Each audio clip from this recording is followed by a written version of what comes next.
Single option ये रहेगा ही रहेगा। इंडिया में दोनों अपनाया जाता है, दोनों पद्धति है। ठीक है क्यों? जैसे कि आप बोले दोनों, जैसे कि प्रगतिशील रहेगा, प्रगतिहीन रहेगा, अनुपातिक रहेगा, इनमें से कोई नहीं रहेगा। नहीं, तब फिर प्रगतिशील, लेकिन ऐसा रहेगा नहीं। उसका ये क्वेश्चन पूछेगा तो पक्का ये दोनों डालेंगे। अनुपातिक तब नहीं रहेगा। ठीक है यस कंडीशन नहीं रहेगा तो अनुपातिक हटा देगा, खास करके इंडिया और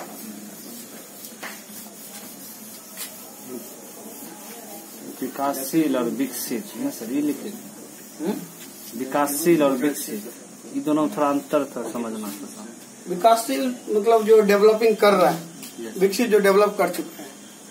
तो अभी तो डेवलपमेंट हुआ सर, विकास विकसित विकसित नहीं है भारत में। मैंने वो ना बोले सर, विकासशील के बारे में बताए, जो विकासशील और विकसित। कोई पॉइंट रनिंग चल रही है, कोई दौड़ रहा है और कोई पहुंच चुका है, तो दौड़ रहा है वो प्रगतिशील है, मतलब विकासशील है। जो उस पॉइंट तक पहुंच गया है वो विकसित है। ठीक है, अभी क्वेश्चन ये है तो प्रत्यक्ष कर दोनों के लिए होगा, सेंट्रल के लिए भी, केंद्रीय का भी होगा और राज्य का भी होगा। केंद्र का प्रत्यक्ष कर क्या क्या होता है और राज्य का प्रत्यक्ष कर क्या क्या होता है और किसका क्या रेट है। ठीक है, इसके बारे में देखेंगे। ऊपर मिटा दो, सिर्फ प्रत्यक्ष कराने जैसे में लिख देते। चलो राज्य को बाद में देखते हैं। ठीक है, इसके जो कर हैं तो ये प्रत्यक्ष कर, वो आइडिया कौन कौन है? केंद्रीय प्रत्यक्ष। प्रत्यक्ष कर क्या क्या है? जैसे तुमने बोला इनकम टैक्स, इसके अलावा आईटी इनकम टैक्स जो आय से है, सीआईटी कॉर्पोरेशन इनकम टैक्स। ठीक है, मैट एमएटी, उसके बाद पूंजीगत लाभ, मतलब कोई पूंजी पे जो लाभ प्राप्त होता है वो कर। उसके बाद उपहार कर, संपत्ति कर। ये जो कर है 1 2 3 4 5 6, ये आता है किसके अंतर्गत? केंद्रीय प्रत्यक्ष कर के अंतर्गत। अभी एक एक करके देखते हैं। आईटी के, फिर सीआईटी, फिर मैट, फिर पूंजीगत, फिर उपहार, फिर संपत्ति। ठीक है, मिटाओ। उपहार पर सर कर लगता है, बताएंगे बताएंगे, थोड़ा वेट करो, सब कुछ बताएंगे। जब लिखे हैं तो पक्का बताएंगे। पेशेंस रखिए, पेशेंस, कुछ भी नहीं छोड़ेंगे। चलो सबसे पहले क्या है? आयकर, आईटी था ना, इनकम टैक्स। आज के दिन में पता है इनकम टैक्स 2 टाइप का हमारे देश में। पहले हमेशा एक ही चलता था, अभी 2 टाइप का चल रहा है। अभी क्या है, यदि तुम्हारा इनकम का जो स्लॉट बनाया है 2 टाइप का, 0 से 5 लाख तक है, तो 12,500 रुपया आपको टैक्स देना पड़ेगा। ठीक है, 5 लाख से 10 लाख तक है तो आपको 20% टैक्स देना पड़ेगा। ठीक है, 7.5 ना। अरे रुक जाओ यार, रुक जाओ, सब पर आएंगे।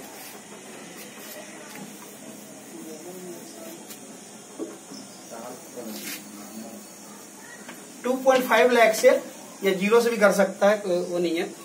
12,500 फिक्स किया है। ठीक है, ये किया है 20%। 10 लाख से 30 लाख तक इसको किया है 30%। ठीक है, ये 10 लाख एंड एवब, 10 लाख एंड एवब है वो है 30%। ये पहले पद्धति चलता था। इसमें फैसिलिटी क्या था? तो जो छूट हम लेते हैं, जैसे सेक्शन 80C के तहत 1.5 लाख का छूट है। ठीक है, इस पर टैक्स नहीं लगेगा। सेक्शन 24(2) होम लोन का 2.5 लाख तक छूट है। ठीक है, ये सब जो छूट मिलता है इसको रिबेट बोलते हैं, वो सब तुम ले सकते हो। उस हिसाब से तुम टैक्स ये सेव करते हो तो लगभग 8 साढ़े 8 लाख तक सेव कर सकते हो। ठीक है, अभी जो 2020-21 में लागू किया है उसका क्या कंडीशन है वो इधर दिखाता हूँ। सिर्फ इसमें कर दो या अलग दिखा दो। यहाँ पे क्या किया है उसने, 2.5 लाख से 5 लाख तक 5%। ठीक है, 5 से 7.5 10%, 7.5 से 10 15%,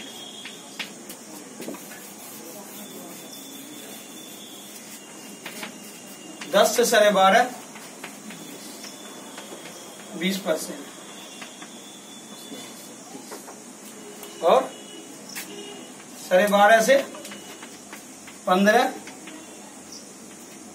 25%, 15 एंड एबव 30%। बट इसमें कंडीशन ये है कि तुमको रिबेट नहीं मिलेगा।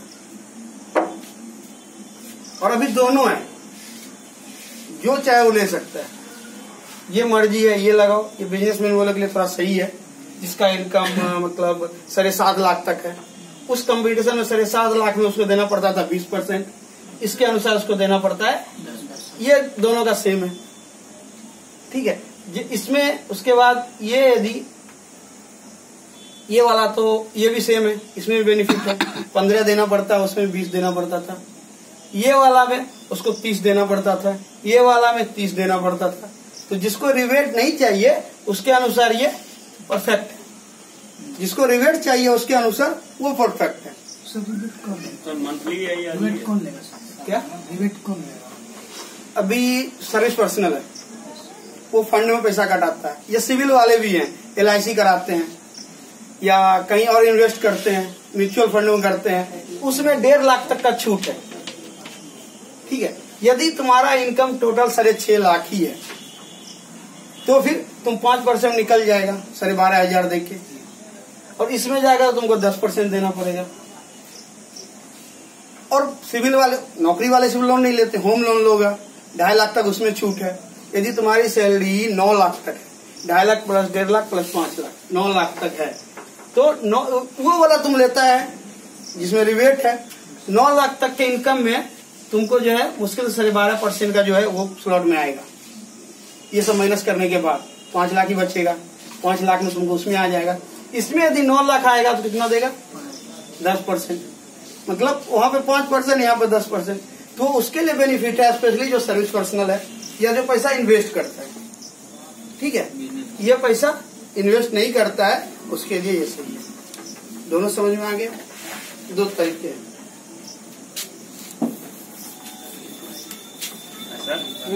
मंथली या ईयरली? ईयरली, मंथली नहीं होता है। ईयरली सब कुछ एनुअल, सरकारी सब कुछ एनुअल। सर एक मंथली भी होता है GST जो बढ़ते हैं, अलग है GST जब पढ़ाएंगे ना तब बताएंगे। GST तो सर मंथली थोड़ी होती है, पे किया जाता है सामान, पे करते हैं मंथली। लोग अपना भरता है, एक बार पूरे महीना का जितना GST आएगा ना एक साथ भर देते हैं। ठीक है, दूसरा क्या था?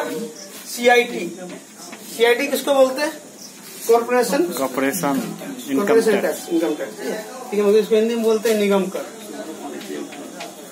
CIT निगम कर 2 तरह का है। ठीक है, जिस कंपनी, CIT मतलब कंपनी, कॉर्पोरेशन, कंपनी वाले ये टैक्स भरते हैं, आम आदमी जो है वो इनकम टैक्स भरता है। इसमें 2 कैटेगरी है। जिस कंपनी का टर्नओवर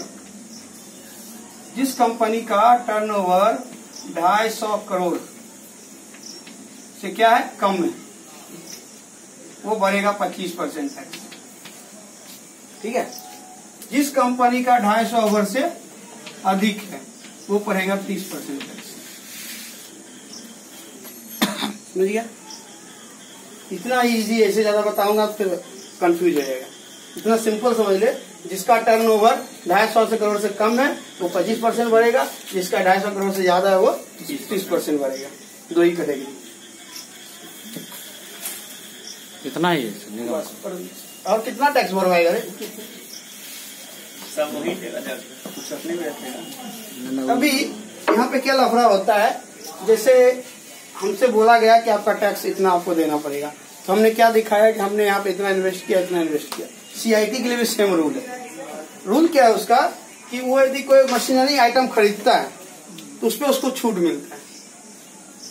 मान ले कि किसी कंपनी ने एक साल में 200 करोड़ रुपया कमाया, ठीक है, इसमें से 50 करोड़ का उसने मशीनरी खरीद लिया, तो क्या करेगा, जब सीआईटी भरेगा ना तो उसने 50 करोड़ का दिखाएगा मशीनरी आइटम। तो उस कंडीशन में क्या होगा कि पहले क्या होता था, सरकार इस पर छूट देती थी, इस पर कोई टैक्स नहीं लगेगा, तो कुछ लोग बेईमानी करके भी लिख देते थे। तो अभी सरकार ने क्या रूल बनाया कि ये जो टैक्स है, जो 50 करोड़ आप दिखा रहे हो ना, इस पे आपको उतना टैक्स नहीं लगेगा जो पहले आपको लग रहा था, 25%, 30%, लेकिन इस पे आपको टैक्स भरना पड़ेगा। जैसे आजकल एक नया रूल बना है कि बोलते हैं, जैसे बैंक में पैसा रखते हैं या कहीं पैसा इन्वेस्ट करते हैं, उसमें तो हमें 1.5 लाख का छूट मिल गया, लेकिन उस पर जो इनकम होगा ना, उस पर भी सरकार टैक्स लेती है। आजकल जो ब्याज मिलता है बैंक में, उस पर सरकार टैक्स लेती है, पहले नहीं लेती थी।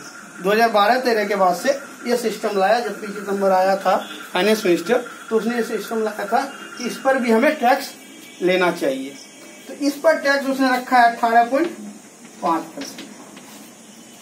नॉर्मली यदि इस बंदे का इनकम 250 करोड़ से ऊपर है तो उसको टैक्स भरना पड़ेगा 30%, लेकिन ये जो उसने दिखाया था मशीनरी आइटम, उस पर उसको टैक्स भरना पड़ेगा 18%। इसी टैक्स को बोलते हैं मैट, मतलब उसका ऑप्शनल है, इसका निगम कर का, उसका विकल्प में।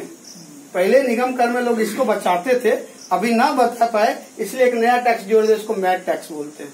फुल फॉर्म से टैक्स का पता नहीं, आइडिया नहीं।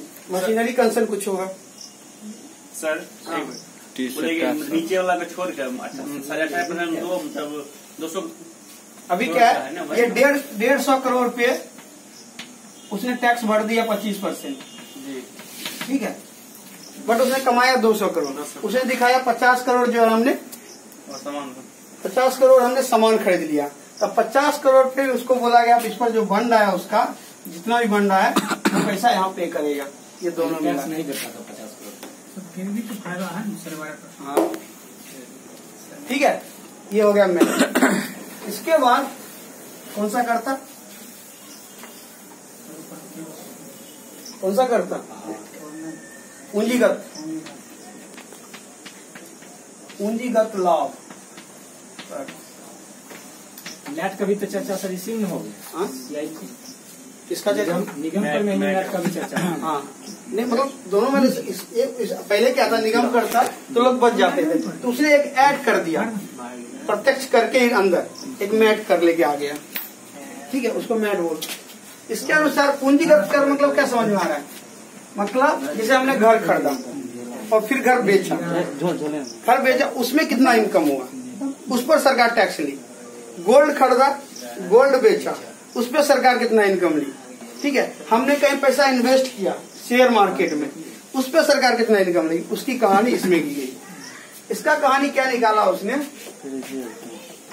इसको 2 टाइप का डिवाइड किया, 2 टाइप का कर होंगे ना। एक तो हो जाएगा भौतिक, मतलब जो फिजिकल आइटम है, भौतिक संपत्ति, ठीक है, फिजिकल, जैसे सोना, घर, जो फिजिकल चीज खरीद ली है। दूसरा वित्तीय, ठीक है, वित्तीय मतलब जो पैसे का इन्वेस्ट किया। इसके अंतर्गत उसने 2 चीज रखा, एक रखा short term capital gain, short term capital gain, और इसको रखा लॉन्ग टर्म कैपिटल गेन। इसमें क्या कंडीशन रखा, जिसका 24 महीना से कम है, 24 महीना से कम टाइम पे किसी ने बेचा, 24 माह से कम, ये 24 माह से ज्यादा। इसमें जो बोला जो इनकम होगा, सपोज मैंने घर खरीदा 5 लाख में, ठीक है, और 24 महीना के अंदर मैंने उसको बेच दिया 10 लाख में, जो 5 लाख प्रॉफिट हुआ उस पर सरकार क्या बोली, यदि 24 महीने के अंदर है, नॉर्मल जो आप इनकम टैक्स भरते हैं, सपोज आपका इनकम है सालाना 10 लाख रुपया और इसमें आपने कमाया 5 लाख, तो आपका कैटेगरी जाएगा 25 लाख वाला में। 25 लाख का जो टैक्स आप भरिएगा इनकम टैक्स के अनुसार, जो मैंने बताया था, जो फिगर बताया था, उसके अनुसार जो आपका टैक्स होगा वो आपको भरना पड़ेगा। ठीक है, कोई डाउट? इसमें क्या बोला, कुछ नहीं, चुपचाप आप 20% टैक्स भर दीजिए। जितना आप कमाए भरते थे नहीं। प्रॉपर्टी यदि हमने 10 लाख का प्रॉपर्टी 20 लाख में बेचा है तो 10 लाख रुपया का जो प्रॉफिट हुआ है उस पर 20% टैक्स आपको भरना है। ठीक है, इसका सीधा साधा है। उसके बाद वित्तीय में क्या किया उसने, वित्तीय भी सेम, शॉर्ट टर्म कैपिटल और लॉन्ग टर्म कैपिटल में इसमें रखा 12 महीना के अंदर, 12 महीना से कम, 12 महीना के ऊपर। ठीक है, इस पर जो आपका आएगा इनकम, ये एक तरह का मतलब पैसा का लेन देन, वित्तीय मतलब पैसा ही होता है, फाइनेंशियल को देते हैं, तो आपको 15% टैक्स भरना है। ठीक है, जो आपको इनकम होगा उसका 15% टैक्स आपको देना पड़ेगा। सपोज हमने किसी शेयर मार्केट में 5 लाख रुपए लगाया और 10 लाख में हमने उसको बेच दिया, जो 5 लाख का प्रॉफिट हुआ है उस 5 लाख का 15% आपको टैक्स भरना पड़ेगा। इसमें क्या कंडीशन किया, इसमें पहले बिल्कुल 0% था। ठीक है, और अभी इस पर कर दिया 10%। क्यों किया, इसकी कहानी अभी जानेंगे। पहले 0% था, अभी 10% कर दिया। समझ गया? यहाँ तक में कोई डाउट? इसकी एक छोटी सी कहानी है, उसको हम बताएंगे। कुछ डाउट है तो पूछ लो। एकदम सरल भाषा में मैंने बताया, इससे सरल भाषा नहीं हो सकता। सिंपल, 24 महीना से कम है, इनकम टैक्स के दायरे का जो स्लॉट बना है उसके अनुसार टैक्स भरिए। 24 महीना से ज्यादा है, चुपचाप 20% टैक्स भरिए। ये वो है जो भौतिक मतलब फिजिकल प्रॉपर्टी है, जो खरीदते बेचते हैं। जमीन को खरीदा, जमीन को बेचा, उसके बाद क्या बोलते हैं उसको, घर को खरीदा, घर को बेचा, गोल्ड को खरीदा, गोल्ड को बेचा, फिजिकल। फाइनेंशियल जो चीज हमने किया उसको भी शॉर्ट टर्म लॉन्ग टर्म में डाला। 12 महीना से कम दिन में यदि आप बेचते हैं, उसमें आपको जो प्रॉफिट होगा उस पर आपको 15% टैक्स देना पड़ेगा। और आप 12 महीना के ऊपर भी बेचते हैं तो पहले 0% था, 1 अप्रैल 2017 से ये लागू किया 10%। हाँ, अभी 10%। क्यों किया अभी देखेंगे। फिर आते हैं इसको।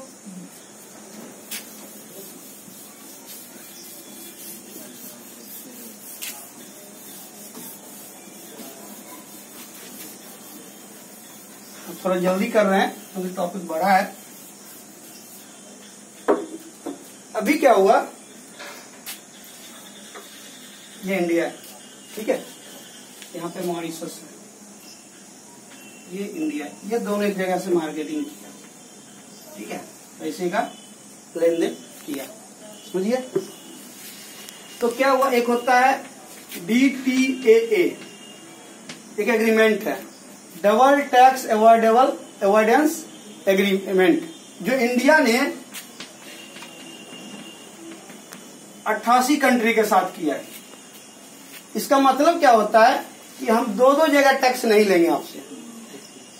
यदि मॉरिशस का लोग यहाँ इन्वेस्ट कर रहा है तो मॉरिशस में अलग टैक्स देगा, इंडिया में अलग देगा। इस चीज को रोकने के लिए, इंडिया में इसको बढ़ावा देने के लिए, इन्वेस्टमेंट को बढ़ावा देने के लिए उसने क्या किया, DTAA डबल टैक्स अवॉइडेंस मतलब अवॉइड करने वाला एग्रीमेंट किया कि डबल टैक्स आपको नहीं देना। उसके तहत इंडिया ने 88 देशों के साथ समझौता किया। अभी क्या हुआ, 3 कंट्री ऐसे हैं, क्वेश्चन में आया था इसलिए मैं इसका चर्चा कर रहा हूं, साइप्रस, सिंगापुर और मॉरिशस, ठीक है।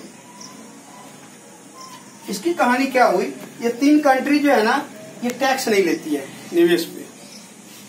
तो अब ये इंडिया क्या बोला कि आप सब, ये 88 कंट्री को बोला कि आप ही टैक्स लीजिए, मैं टैक्स नहीं लूंगा, आप टैक्स लीजिए, बाद में जो भी होगा हम कर लेंगे, 50-50 करना, जो भी करना है। एग्रीमेंट इस टाइप का किया गया। अब ये 3 कंट्री टैक्स नहीं ले रहा है, ये भी नहीं ले रहा है और ये भी नहीं ले रहा है। इसका मतलब है इंडिया में जो निवेश हो रहा है वो टैक्स फ्री है। टैक्स फ्री है ना। 2012 में 12-13 में एक समिति बैठी थी, पार्थ सारथी।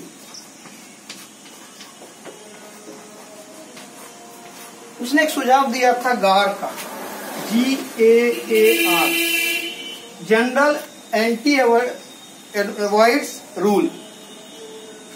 ठीक है, इसने दिया था ये लागू करने के लिए कि कुछ जगह टीमों के, जैसे ये देश 3 देश ऐसे है, इसके साथ मुझे इसकी जगह पे ये करना पड़ेगा।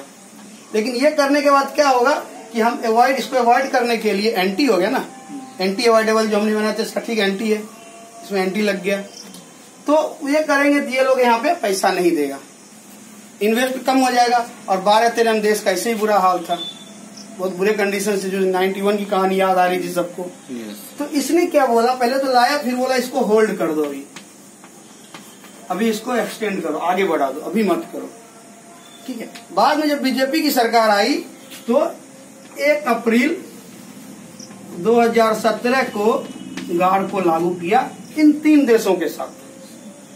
मतलब ये जो गार एग्रीमेंट हुआ है, रूल्स है, ओनली साइप्रस, सिंगापुर और मॉरिशस के साथ है, 88 कंट्री में से, क्योंकि यही 3 कंट्री था जो कि टैक्स नहीं लेता था, जिसकी वजह से निवेश का पैसा इंडिया को नहीं मिलता था।